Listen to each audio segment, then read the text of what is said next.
தமிழகம் முழுவதும் மாநகராட்சி, நகராட்சி மற்றும் பேரூராட்சிகளில் பணியாற்றும் தூய்மை பணியாளர்களுக்கு காலை உணவு வழங்கும் திட்டத்தை தமிழக முதல்வர் மு.க.ஸ்டாலின் தொடங்கி வைத்தார். இதைத் தொடர்ந்து குன்னூரில் நடைபெற்ற நிகழ்ச்சியில் திட்டக்குழு உறுப்பினர் ராமசாமி மற்றும் குன்னூர் நகர்மன்ற தலைவர் சுசீலா, துணைத் தலைவர் பா.மு. வாசிம் ராஜா தலைமையில் நடைபெற்றது. இந்த நிகழ்வில் தூய்மை பணியாளர்களுக்கு காலை உணவை பரிமாறினார்கள். தமிழகத்தில் உள்ள மாநகராட்சி, நகராட்சி மற்றும் பேரூராட்சிகளில் பணிபுரியும் தூய்மை பணியாளர்களுக்கு காலை உணவு வழங்கும் திட்டத்தினை தமிழ்நாடு முதலமைச்சர் மு.க.ஸ்டாலின் திருவள்ளூர் மாவட்டம் கேளிவாக்கம் பகுதியில் நடைபெற்ற நிகழ்ச்சியில் காணொலி காட்சி வாயிலாக துவக்கி வைத்தார்.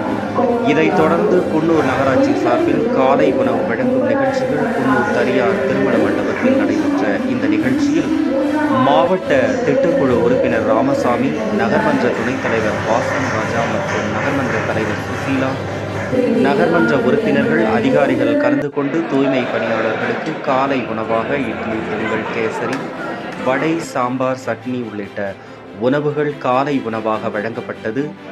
மொத்தம் இன்று காலை 179 பேருக்கு இந்த உணவு வழங்கப்பட்டது.